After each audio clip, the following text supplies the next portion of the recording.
자, 30페이지 밑에 볼게요. 여기서 아까 쌤이 암초 자국들 얘기했다, 그쵸? 암초 자국들. 아까 쌤은 흠집이라고 얘기했는데 여기 지금 예시 답안에는 뭐라고 적혀 있어요? 신발에 다른 흔적이라고 되어 있네요. 그런데 결국은 의미하는 건 똑같아.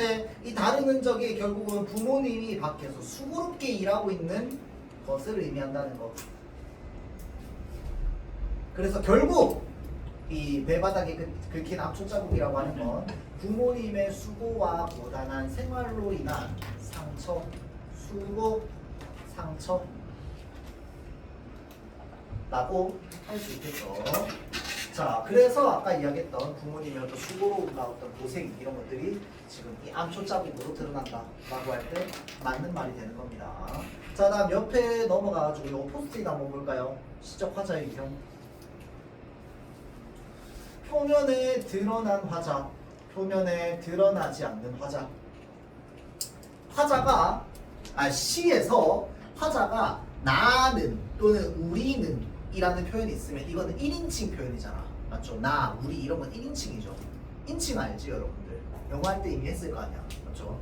자, 그래서 이 1인칭을 지칭하는 대명사가 나온다 라고 하면은 이런 것들은 전부 화자가 겉으로 드러나는 경우다라고 볼 수 있습니다. 반면에 나, 우리와 같은 표현이 나오지 않는 경우는 표면에 드러나지 않는다라고 볼 수 있어요.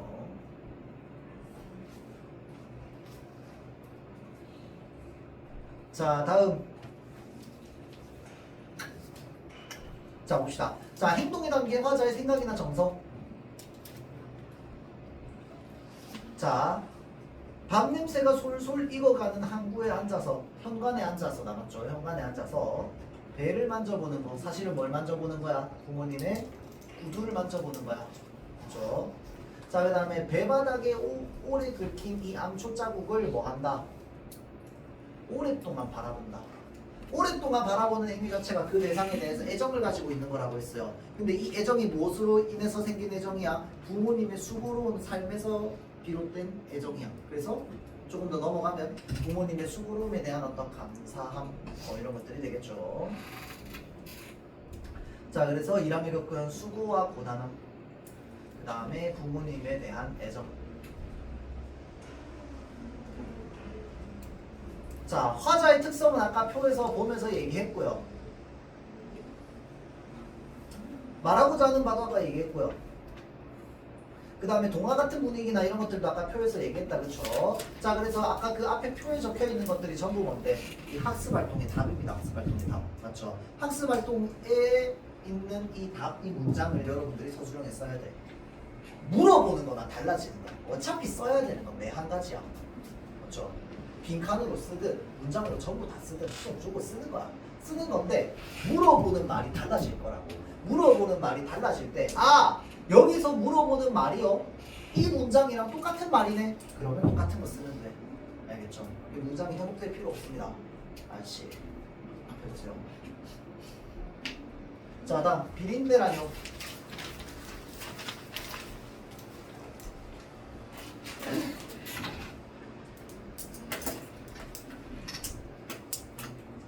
자, 우리가 보통 비린내라고 하면 이 비린내는 무슨 냄새를 말하는 거야? 그러니까 안 좋은 냄새라고 얘기하면 너무 추상적이잖아. 좀 더 구체적으로. 안 좋은 냄새는 안 좋은 냄새인데 그럼 보통 어디에서 나는 냄새라고 얘기합니까? 해양생물, 맞죠? 그냥 물고기나 이런 해양생물에서 나는 이 바다의 불쾌한 냄새를 우리가 비린내라고 합니다. 맞죠? 그래서 우리가 보통 비린내라는 딱 표현만 보자면 얘는 일반적으로 좀 긍정적인 표현이야? 부정적인 표현이야? 좀 부정적인 표현이죠. 혹시 몸에서 비린내 나고 싶은 사람 있어요? 없잖아. 왜 없는데? 쉬우니까 없지. 맞죠? 우리가 일반적으로는 좀 부정적인 표현으로 우리가 이야기가 됩니다. 맞죠? 자, 우리들한테 비린내가 난다고 하지 마세요. 자, 우리들이라고 되어 있네. 화자가 겉으로 드러납니다. 맞죠? 자, 화자가 겉으로 드러나는데 화자가 사람이 아니라 뭔데요? 물고기야.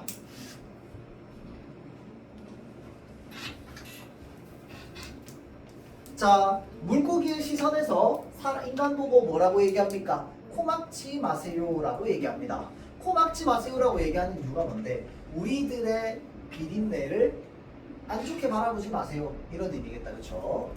자, 왜 그러냐? 우리들의 비린내는 우리도 피부를 보호하기 위해서 미끄러운 피부, 거친 피부. 자, 얘네들은 전부 다 특성에 따라서 정성 들여 화장한 거예요. 자, 그러면 이 미끄러운 거친 얘네가 전부 뭔데? 다양한 특성이다. 그쵸?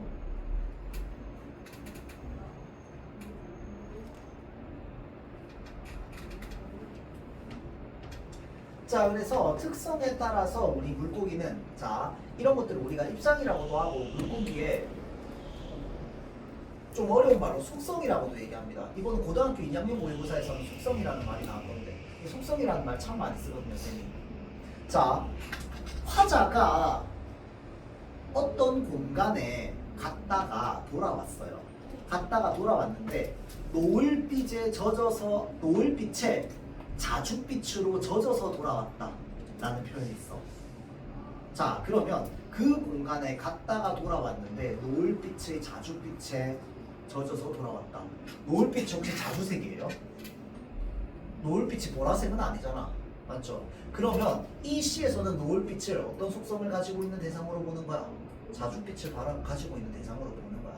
시 안에서는요, 화자의 관점으로 세상을 바라보는 거기 때문에 하늘이 그냥 파랗기만 해요. 아니야. 파란 하늘도 있는데 보라색 하늘도 있고요, 초록색깔 하늘도 있고요, 노란색깔 하늘도 있고, 핑크색깔 하늘도 있는 거야. 그거는 뭐에 따라서 달라지는데? 화자의 시선과 감정에 따라서 달라지는 거야. 그러면 내가 노을빛에 한뿍 젖어서 자줏빛으로 돌아왔다 라고 얘기하면 그 시에서 노을빛은 자주색인 거야. 이해되죠? 이 시에서 물고기의 특성 뭔데? 이 시의 물고기의 속성이 뭐야? 일단 첫 번째, 다양한 특성을 가지고 있다는 거. 그 다음 두 번째, 다양한 특성에 따라서 화장을 한다는 거. 그게 이 시에서 물고기가 가지고 있는 속성이겠죠. 그렇죠? 자, 다음, 이렇게 향기가 다양한 거예요.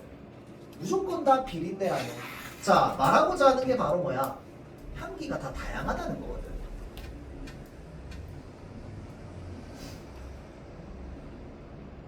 무조건 다 비린내란 요라고 얘기하잖아.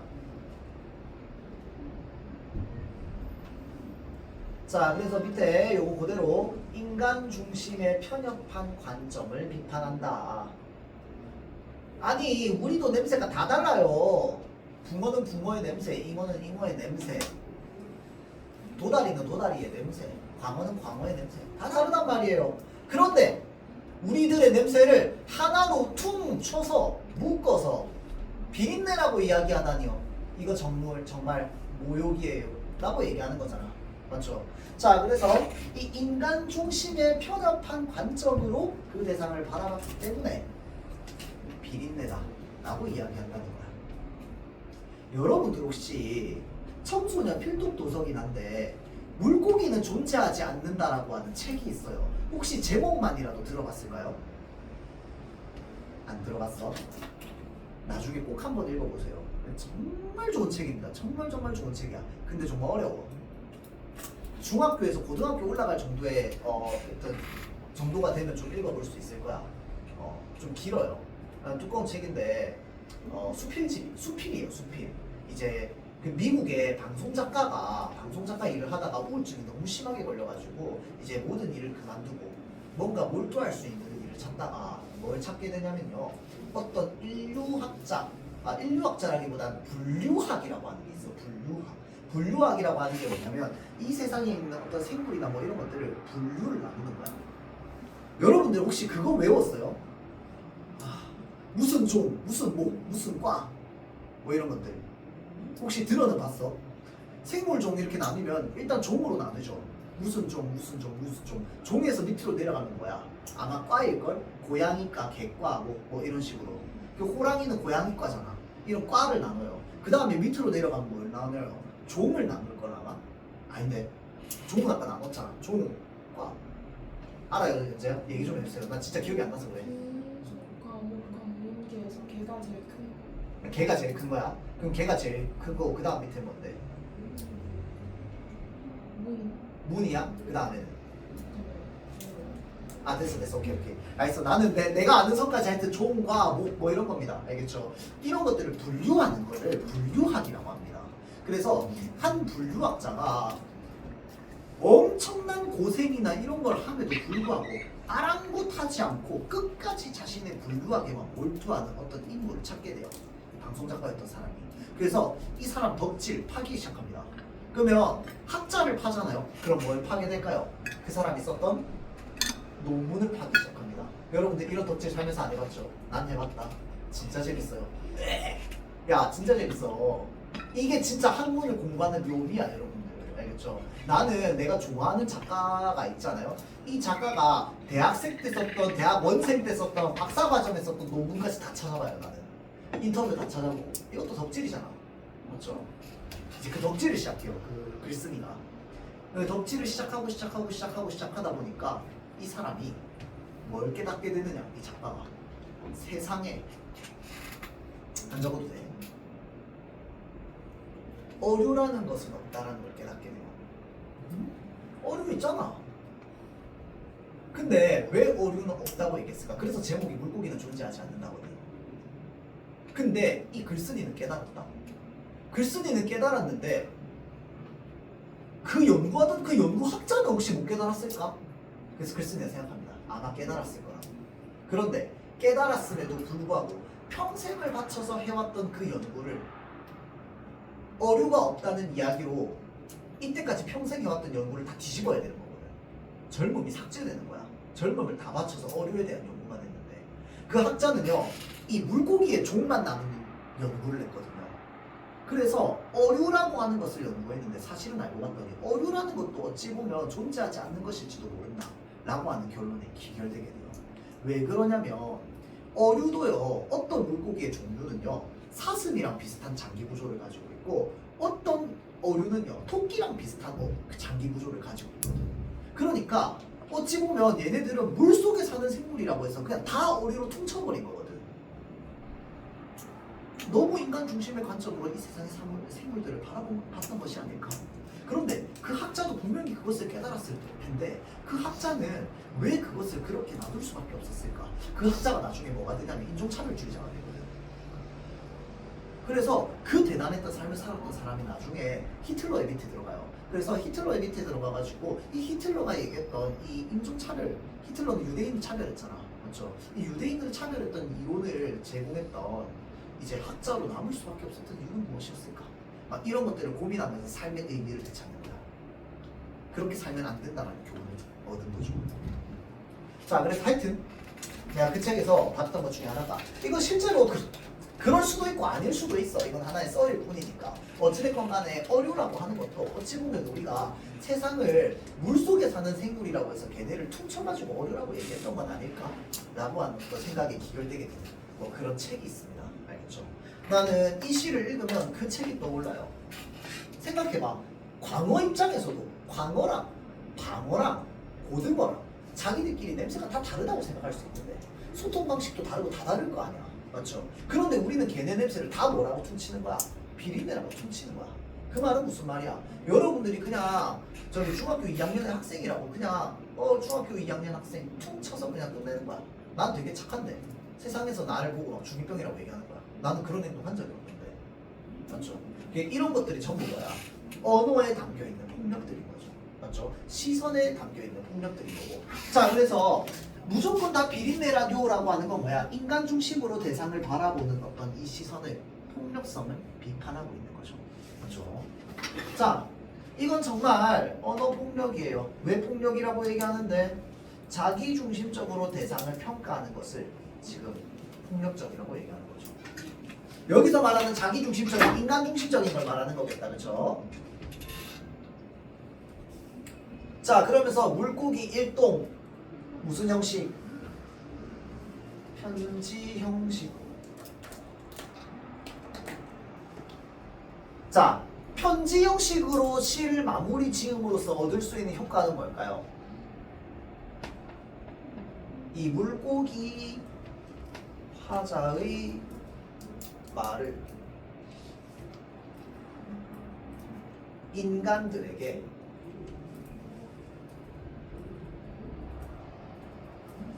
전하려는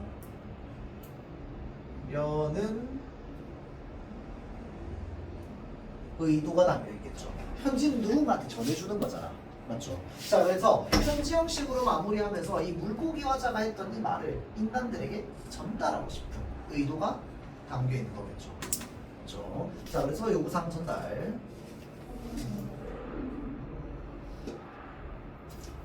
자, 그러면 얘를 조금만 더 어려운 말로 바꿔볼까?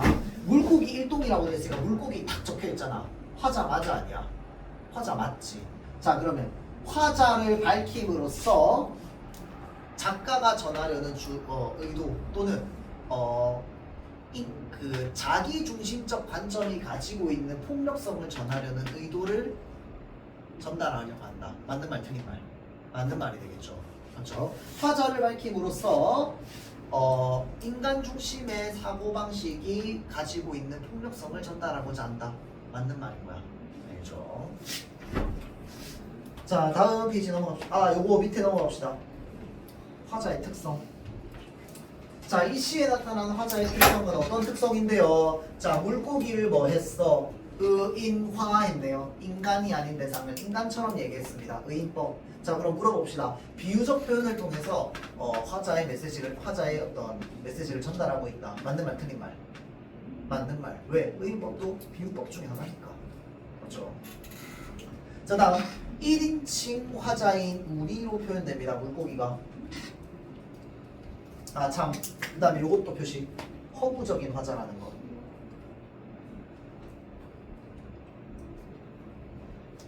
자, 다음. 단호한 목소리로 전달합니다. 어떤 말투에 단호함이 느껴집니까? 어떤 말투에 단호함이 느껴져요? 비린내라뇨.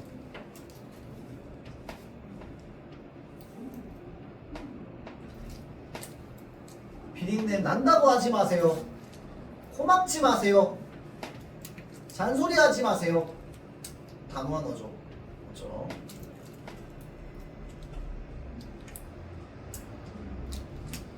자, 다음. 자, 요것도 가야겠다. 핵심 정리. 자, 상대의 특성을 뭐로 판단하는? 자기 중심적 으로 판단하는 태도를 비판하는 거죠.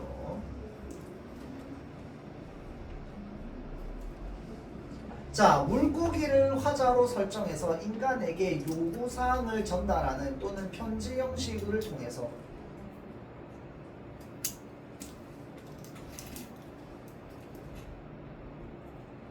뭘 준다? 인상적인 느낌을 준다. 자, 물고기의 냄새나 외양을 일반적인 생각과 다르게 표현했습니다. 자, 이거는 시험에는 안 나오는데 알아두세요. 화자의 일반적인 생각과 다르게잖아. 그렇죠? 새로운 시선으로 대상을 바라봤다. 대상을 개성적인 표현으로 나타냈다. 새로운 시선이라고 하는 게 뭐죠? 사람들이 일반적으로 그 대상에 대해서 가지고 있는 시선이 아니라 좀 다르게 새로운 시선으로 얘기했다는 거야. 다음 두 번째, 개성적인 표현.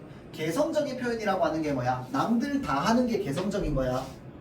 남들 다 하는 대로 똑같이 하는 게 개성적이야? 아니죠. 남들 다 하는데 나는 다르게 하는 게 개성적인 거야. 맞죠? 남들 다 하는 생각이 아닌 이 작품에서 이 화자만 말하는 표현, 그런 것들을 우리는 개성적인 표현이라고 합니다. 알죠?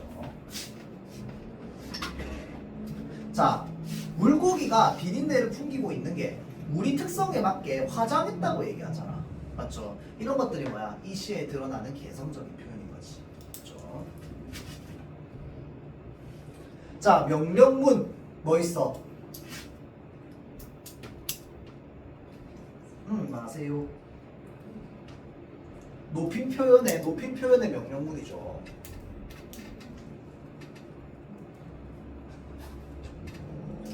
단호한 어조를 사용하여 부정적인 평가와 편견을 거부하려는, 자 여보세요, 평가와 편견을 거부하려는 의지를 강하게 드러낸다. 맞는 말입니다. 성질로 나오면. 자, 다음 핵심 포인트.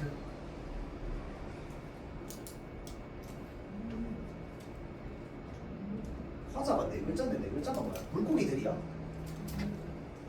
물고기들.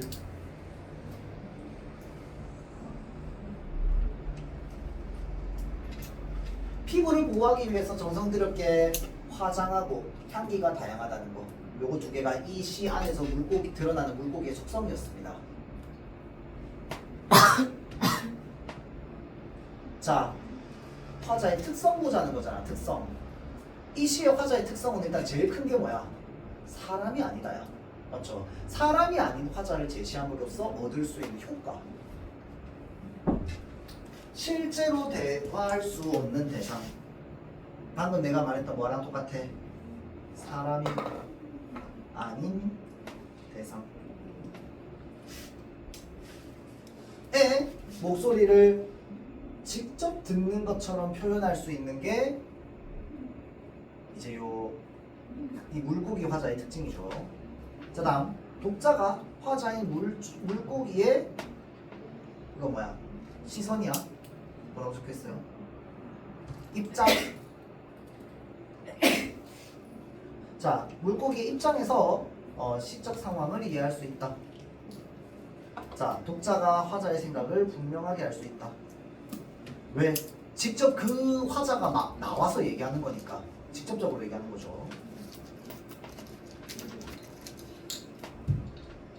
자, 그래서 마지막으로 자기중심적 사고와 언어를 바탕으로 대상을 판단하는 건 전부 뭐라는 거야? 언어 능력이라는 거야.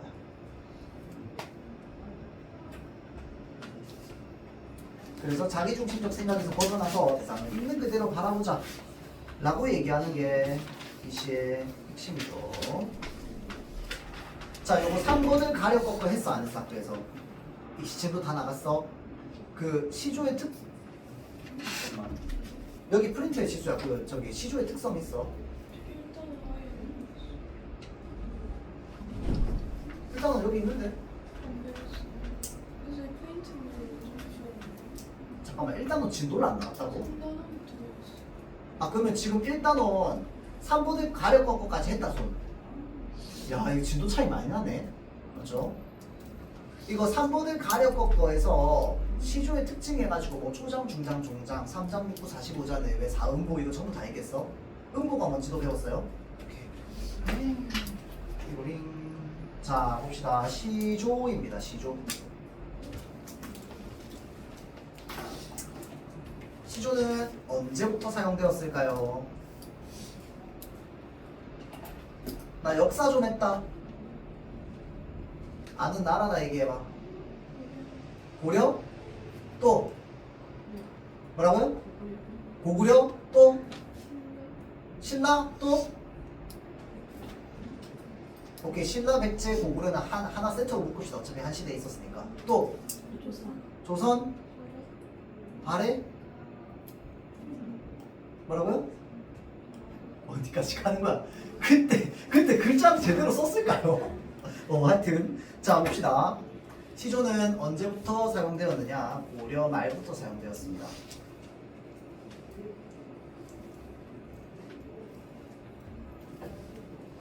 자, 그럼 고려 말부터 언제까지 사용되었을까요?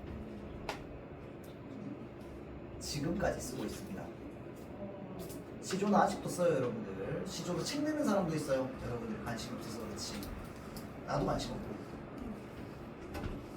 자, 현재까지도 시조를 쓰는 사람 있죠. 그래서 그런 것들을 현대 시조라고 얘기하기도 합니다. 가끔씩 교과서에 현대 시조 나올 때도 있어요. 자, 고려 말부터 현재까지인데요. 그럼 가장 많이 쓰였던 시기는 언제일까요? 고려 말이니까. 고려 말부터 현재까지 했을 때 나라 뭐 있는데? 조선 하나밖에 없어요. 맞죠? 자, 그래서 조선 시대에 주로 장작되었습니다.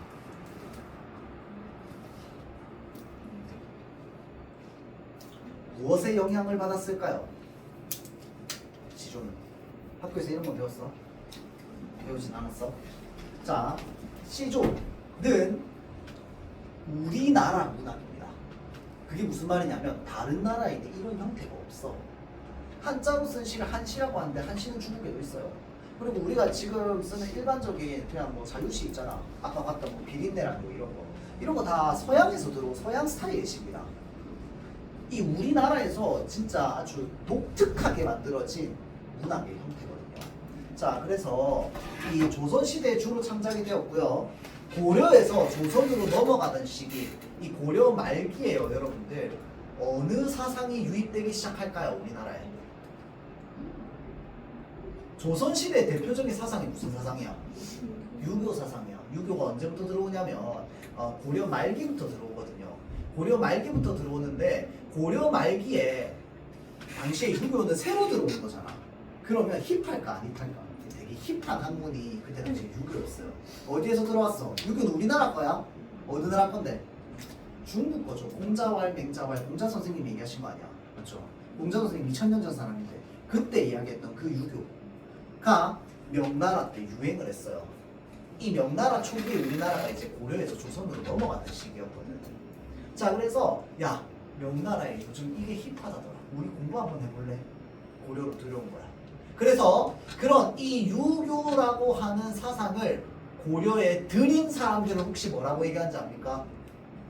새롭게 진보된 문물을 들여와서 큰 것을 섬기는 사람들이라고 해서 5글자라고 얘기하는데 5글자로 얘기하는데 안 적어도 돼요. 안 적어도 되고 그냥 힌트. 나 어릴 때 역사책 좀 읽었다. 신진사대부들이라고 하죠. 사대부의 뜻이 뭡니까? 사는 섬기다. 대는 큰 것. 자, 그래서 큰 것을 섬기는 사람들. 그럼 여기서 말하는 큰 것은 뭘까요? 뭘까? 중국. 이 사대라는 말은 지금도 많이 씁니다. 사대주의라는 말을 쓰죠. 그러면 지금은 사대주의자들 하면 어디를 좀 사대하는 사람들을 말하는 걸까요? 외국. 무조건 유럽이 최고야. 무조건 미국이 최고야. 이런 사람들도 다 사대주의자들이죠. 맞죠? 자, 신진은 새로운, 진보된 이런 뜻이거든. 새롭게 진보된 큰 것을 섬기는 사람들을 우리 신진사대부라고 합니다. 이 신진사대부들에 의해서 고려 말에 뭐가 들어오냐면 유교가 들어와요. 유교라는 학문이 들어오고요. 이 유교라는 학문이 들어오면서 유교 정신을 막 실현하고 싶은 거야. 사람들이 자랑하고 싶고. 그래서 이 사대부들, 양반 사대부, 귀족 사대부들이 자신의 유교 정신을 막 드러내기 위해서 쓰기 시작했던 문학이 바로 시조입니다. 알겠죠? 자, 그래서 그렇게 쓰다가 기존에는 양반 사대부들이 쓰던 걸 점점 이제 누구로 좀 계층이 확대되냐면 뭐 여성들이라든지 아니면 좀 낮은 신분의 사람들, 이런 사람들로 이제 확대가 되거든요, 사용층이. 그래서 이 홍랑이라고 하는 사람의 성별이 뭡니까? 이 여성이죠, 여성. 기녀였습니다, 기녀. 그래서 기녀시조라고 합니다, 이런 시조를. 자, 그러면 양반 사대부들은 주로 뭔 얘기를 했을까요? 유교 정신 이런 걸 얘기했어요. 여성들은 뭘 얘기했으냐? 주로 자신의 어떤 현재 어떤 삶이라든지 또는 사랑에 대한 이야기를 많이 했습니다. 쌤, 양반 사대부는 사랑에 대한 이야기 안 했어요. 네, 여자에 대한 사랑 얘기는 안 했습니다. 임금에 대한 사랑 얘기는 해도. 왜 그럴까요?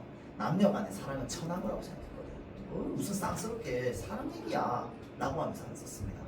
점잖지 못하다고 생각했어요, 당시의 양반 사대부들은. 자, 그래서 주로 이제 여성들이 이런 사랑과 관련되어 있는 시조들을 많이 썼죠. 자, 시조의 형식에 대해서 얘기해 봅시다. 3장 6구 45자 내외로 주로 쓰였습니다. 제목은 따로 없어요. 그래서 그냥 몇 번을 가려 꺾고 하면은 그게 그냥 제목입니다. 제목 따로 없어요. 자, 다음 2번.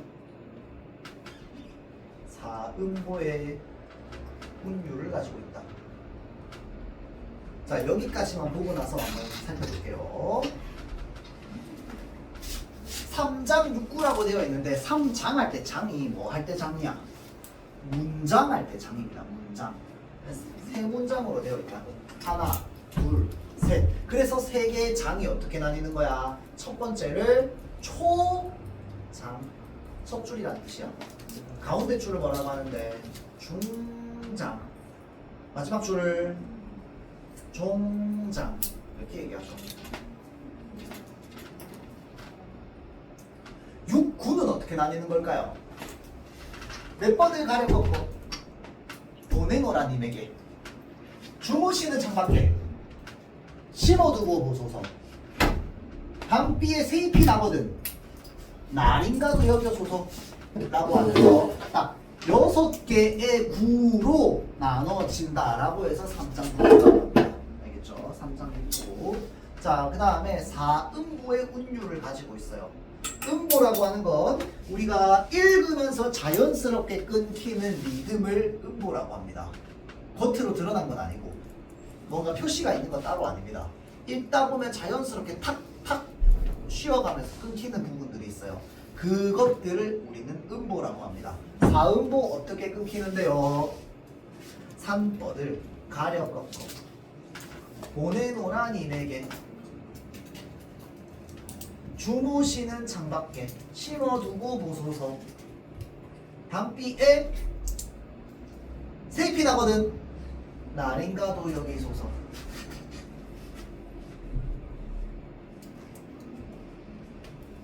혹시 그래서 이거를 사음보의 운율이라고 해서 음보율이라고 하거든. 혹시 학교에서 음수율이라는 말을 들었어요? 엄마야. 그럼 음수율 하면서 혹시 여기 위에 3, 5, 4, 3 이렇게 적었어요. 자, 그러면 적읍시다. 사음보의 운율 플러스 그 음보율이야. 음보율. 여기 음보율 적어줄게요. 얘는 음보율이에요. 음보로 만들어지는 율격이라고 해서 음보율이라고 합니다. 선생님 나이가 좀 많으신가? 요즘은 음수율 안 따지기도 하거든요. 자.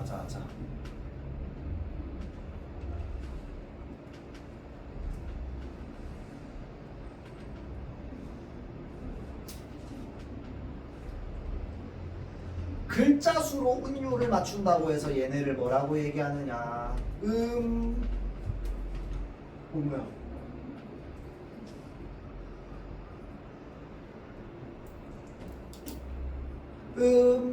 수율이라고도 얘기합니다. 음수율은 글자 수로 운율을 맞춘 걸 말합니다. 어떤 식으로?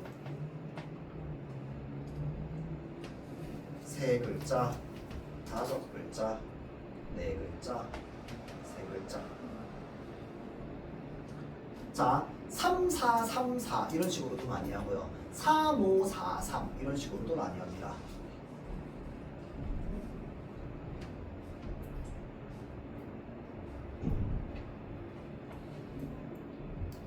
중장에 4, 3, 4, 3 네 글자, 세 글자, 네 글자, 세 글자.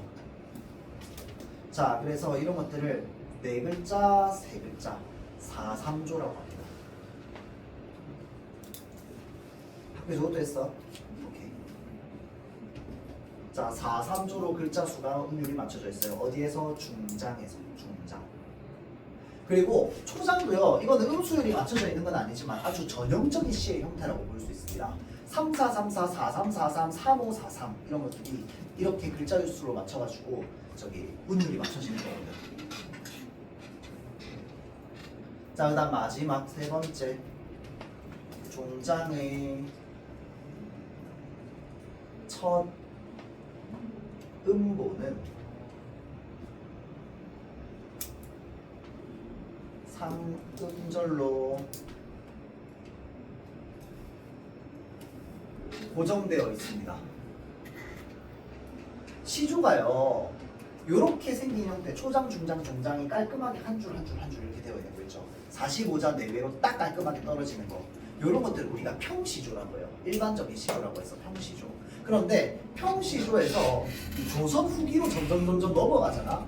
그러면서 뭐 여성들이 쓰기도 하고 그것보다 좀 더 낮은 시분의 사람들이 막 쓰기도 한단 말이야. 양반보다 낮은 시분들. 그러면 그 사람들 입장에서 맨날 글 공부하는 게 아니기 때문에 얘를 굉장히 아주 막 뛰어나게 잘 쓸 수가 없어. 그러다 보니까 내 가슴 속에 막 풀고 싶은 응어리 같은 감정이 있으면 술술술술술술술 풀어내야 돼요. 그래서 나중에 중장의 길이가 막 무제한으로 길어집니다. 그래서 그런 것들을 우리가 사설시조라고 하거든. 형태가 좀 바뀌었다는 거야. 자, 그래서 얘는 지금 평시조에 해당합니다. 형태가 바뀐 건 사설시조에 해당합니다. 자, 내가 이 얘기 왜 하냐면 평시조, 사설시조 얘네도 공통적으로 지키는 규칙 딱 한 개가 있습니다. 바로 뭐냐? 3번입니다. 3번이 깨지면 이거는 문학이라고 할 수 없었어. 당시에. 마지막 줄의 첫 음모는 항상 세 글자로 고정되어 있어요. 가사문학이든 그 다음에 저기 사설시조든 평시조든. 밤비에 생피 나거든. 날인가도 여기 소서 이렇게 이제 음보가 나뉜다고 했을 때 항상 4문줄로 고정이야. 알겠죠? 띄어쓰기가 되어 있어도 상관없어. 음보로 나누는 거니까. 음보로 딱 나눴을 때 항상 글자 수가 3개야. 이게 고정입니다. 알겠죠? 자, 그래서 이게 이제 요 작품의 대표적인 특징이다. 형식상의 특징이다. 라고 볼 수 있습니다. 알겠죠? 자, 이제 볼게요. 내용.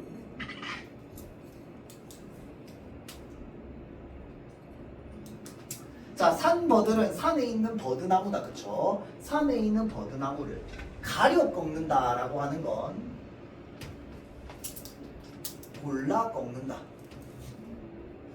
그럼 왜 골라서 꺾는데? 님에 대해서 아주 정성스럽게 골라가지고 좋은 것만 보내주기 위해서 좋은 것만 고르는 겁니다. 알겠죠? 자, 그래서 산버들을 골라서 꺾어가지고 님에게 보낼 거야. 마치 뭐처럼? 편지처럼. 마치 편지처럼 님에게 보낼 거야. 그러면 님이 받겠죠. 이 나무를 받으면 주무시는 창밖에 심어두고 보소서. 자, 심어두고 보라는 건 님과 뭐 하고 싶어? 항상 곁에 있고 싶어. 그러니까 멀리 심으면 안 돼. 뒷산에다 심으면 돼, 안 돼? 안 돼. 어디다가만 심어야 돼? 창문 밖에만 심어야 돼. 가까이 있고 싶은 마음이야. 실제로는 화자가 님이랑 가까이 있을 수 있어, 없어? 없거든. 자, 그래서 지금 현실은요, 실제로는 화자와 님은 서로 단절되어 있거든. 끊겨 있어. 멀리 떨어져 있어. 멀리 떨어져 있으니까 그 마음을 해소하고 싶어서 산버들을 보내면 어떻게 해라? 당신 창문 밖에 이렇게 심어두세요. 그러면 이거를 서로라고 느낍시다. 라고 얘기하는 거잖아. 밤비에 비가 이렇게 내려서 새 잎이 푸르게 나면 그거를 뭐처럼 여겨달라? 나처럼 여겨달라 라고 얘기하는 거죠. 자, 그래서 산버들을 뭐처럼 여겨달라? 나처럼 여겨달라. 그래서 이 산버들이 나의 뭐가 되는 거야? 분신이 되는 거야. 나의 분신처럼 여겨달라. 나의 또 다른 몸인 것처럼 여겨주세요.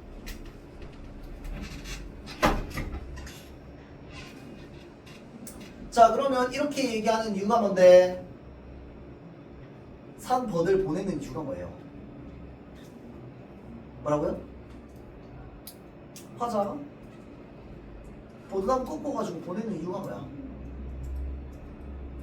쉽게 마음 어떤 마음? 근데 네 생각이 너무 난다고. 봐봐, 내가 꺾어서 보내. 이거는 이제 시조는 상관없고 그냥 일반적으로 우리가 시를 읽을 때는 해야 되는 생각이야. 꺾어서 보내가지고 내 생각하라잖아. 왜 그렇게 하라고 하는데? 내가 누구 생각이 나서? 네 생각이 나서야. 내가 네 생각이 나니까 꺾어서 보내가지고 너도 내 생각하라고요.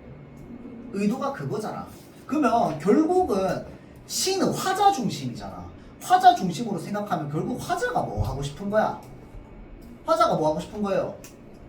님을 보고 싶은 거야. 맞죠? 그러니까 뭐로 연결되는 거야? 님을 향한 사랑과 그리움으로 연결되는 거죠. 그렇게 봐주세요, 봐주세요, 봐주세요라고 얘기하는데 그렇게 부탁하는 이유가 뭔데? 나는 이미 그러고 있어서야. 이해되죠? 자, 나는 벌써 님이 보고 싶은 거거든. 그래서 님에 대한 그리움을 무엇으로 전달한다?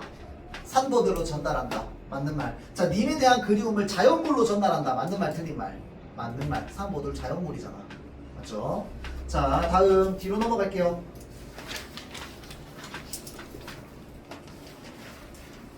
자, 초장에서 뭘 사용하는데? 밑에 그냥 다른 거야. 뭐라고요? 산보들이야? 김밥. 뭐라고? 김밥. 맞다. 요거 해야 된다.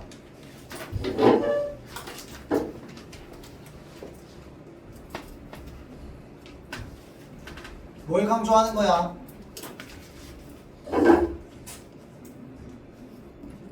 자, 도치 아까 위치가 바뀐 거 생각하라고 했잖아. 위치 뭐가 바뀌었는데?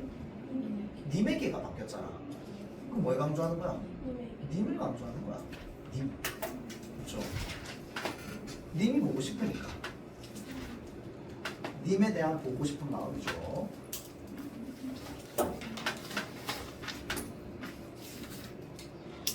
자, 오늘 배웠던 거 도치법도 어디 있었어? 무슨 작품에 있었어? 저녁 한국에 있었다, 그렇죠? 거기서 아까 우리가 도치법 했었죠. 내가 이거 얘기하는 이유는 뭘까요? 학교 시험 어떻게 나오게 딱 머릿속에 떠오르지 않나요? 시가 3편이 나왔네요.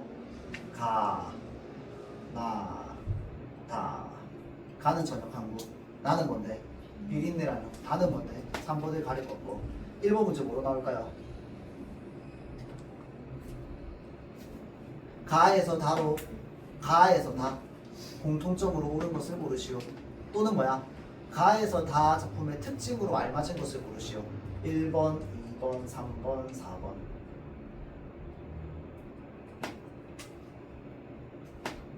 다는 모두 가는 나 다와 달리 나는 다와 달리 어떤 표현을 통해서 뭘 형상화하고 있다. 어떤 표현을 써가지고 어떤 효과를 주고 있다. 뭘 해가지고 뭘 하고 있다. 문제 무조건 이렇게 나온 거야. 안에 말만 바뀌는 거지. 형태. 그럼 우리 뭘 생각해? 가나다의 표현상의 특징과 함께 뭐도 연결해? 공통점, 차이점도 생각해. 맞죠? 자, 물어봅시다. 아까 저녁 항구 4음보의 음보율이 느껴진다. 맞는 말, 틀린 말? 틀린 말. 가는 다와 달리 음보율이 느껴지지 않는다. 맞는 말이겠죠. 그럼 이런 식으로 나올 거야. 맞죠? 공통점 차이점 생각하면서 얘는 어떤 특징을 가지고 있는데 다른 건 안 가지고 있네. 얘는 이런 특징을 가지고 있는데 얘도 이걸 가지고 있네. 이런 것들을 정리하는 거야. 여러분들 노트에 정리할 때는. 알겠죠? 자, 다시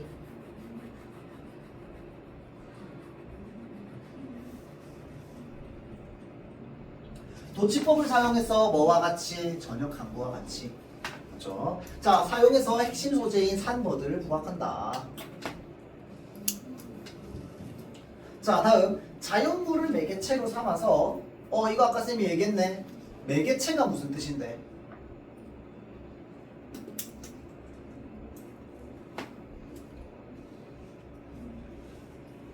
연결하는 역할을 가지고 있는 대상이죠. 그걸 매개체라고 합니다.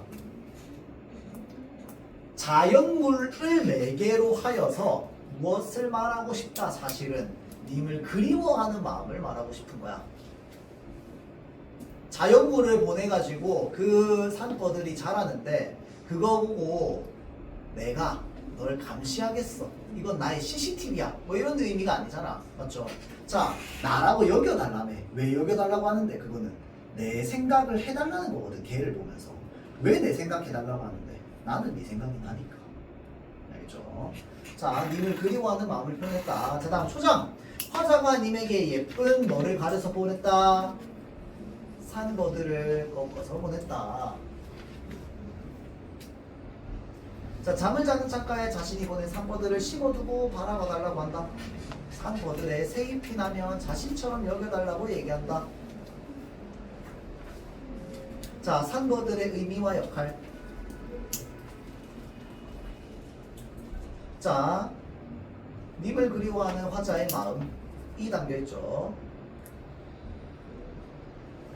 자, 그러면 시의 서정적이고 애절한 분위기겠죠? 맞나요? 서정적이다가 뭘까요? 서정이라고 하면은, 자, 적어주세요. 정서가 짙게 느껴지는 정도로 볼 수 있어요. 그냥 직역하면. 근데 이거는 좀 더 넘어서서 그냥 정서가 좀 아주 뭔가 우리 마음에 그윽하게 닿는다 라고 하면 이런 것들 우리가 서정적이다 보통 얘기하죠. 그러면 서정적인 분위기나 이런 것들은 보통 어떤 걸 서정적인 분위기라고 하느냐? 아주 섬세하게 우리에게 정서적으로 다가오는 것들. 이 벚꽃길을 쫙 봤더니 벚꽃길을 보면서 갑자기 그리운 네가 생각나. 이런 정서들이 이제 서정적인 어떤 정서들이다 라고 볼 수 있습니다. 알겠죠? 자, 다음 님을 향한 정성과 그리움 드러나죠. 그래서 그것을 어떻게 전달하고 싶어? 효과적으로 전달하고 싶어서 자신을 잊지 않기를 바라는 마음을 효과적으로 전달하고 싶은 그 어떤 의도가 여기서 드러나죠. 자, 주무시는 창밖에 심어두고 보소서. 함께 있고 싶은 마음. 밤비에 새잎이 나거든 날인가 여겨주십시오. 날 잊지 말고 기억해주세요. 그래서 산버둘이라는 자연물을 매개로 하여서 화자의 정서와 태도를 표현한다. 아, 3번이 마음이 아니라 분신이야. 아, 나 또 다른 모습이니까 나의 또 다른 모습 분신. 그것도 되겠네요. 자, 그래서 여기까지 해서 일단 정리를 하고요. 자, 체크를 좀 하자면 여러분들 다음 주 토요일까지 해와야 될 것들 멘토 시간까지 포함해서 자, 자습서 있습니다. 자습서에 보면 본문 있는 부분에 문제 있다, 그쵸? 본문 문제 몇 개 안 될 거야. 그 다음에 소단원 문제 있어요. 그 다음에 대단원 문제 있어요. 대단원 문제인데 1-2는 일단 풀 필요 없습니다. 1-1을 풀어오면 됩니다. 시에 해당하는 부분들이야, 그쵸? 대단원 문제. 자, 그 다음에 자습서에 추가적으로 맨 뒤에 가면 그 중간고사라고 하는 게 있어요. 있죠? 1회, 2회 있거든요. 1-1단원 전부 다 풉니다. 그러니까 이게 지금 뭐냐면 자습서랑 평가 문제집에 있는 1-1단원의 지문에 해당하는 모든 문제를 다 풀어오는 거야. 그거를 내가 이렇게 하나하나 찍어주는 거예요. 왜 찍어주느냐? 저기 3학년 언니들 이거 안 찍어주면 저는 몰랐어요 하면서 안 해와가지고. 알겠죠? 여러분들 그런 사람 없겠죠? 자, 평가 문제집 마찬가지입니다. 소단원, 대단원 문제 1-1단원 전부 다 풉니다. 그러니까 1-1 오늘 했잖아요. 이제 본문 설명은요 시험 끝날 때까지 안 합니다. 추가적인 어떤 문제풀이를 위한 정도까지만 할 거예요. 알겠죠? 엄청 자세히 들어갔기 때문에. 그리고 평가 문제집에 잠깐만 책이 하나 더 있을 텐데 책이 없어요? 이거는 정답과 해설이고 책 하나 더 있잖아. 있지 않나요? 평가 문제집 이걸로 끝이야. 원래 예전에 평가 문제집은 이거 하고 나서 책 한 권 더 들어가 있어가지고 그 실력 플러스 뭐 이런 것들이 있었는데 시험 대비 뭐 이렇게 해가지고.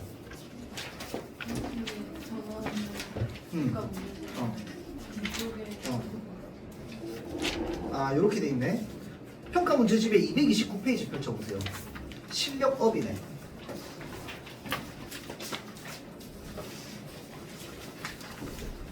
그 페이지에 선원 수령했어요. 네네. 자, 이 선원 수령부터 해가지고 그냥 1단원, 1-1단원에 해당하는 모든 것들 다 풀어옵니다. 알겠죠?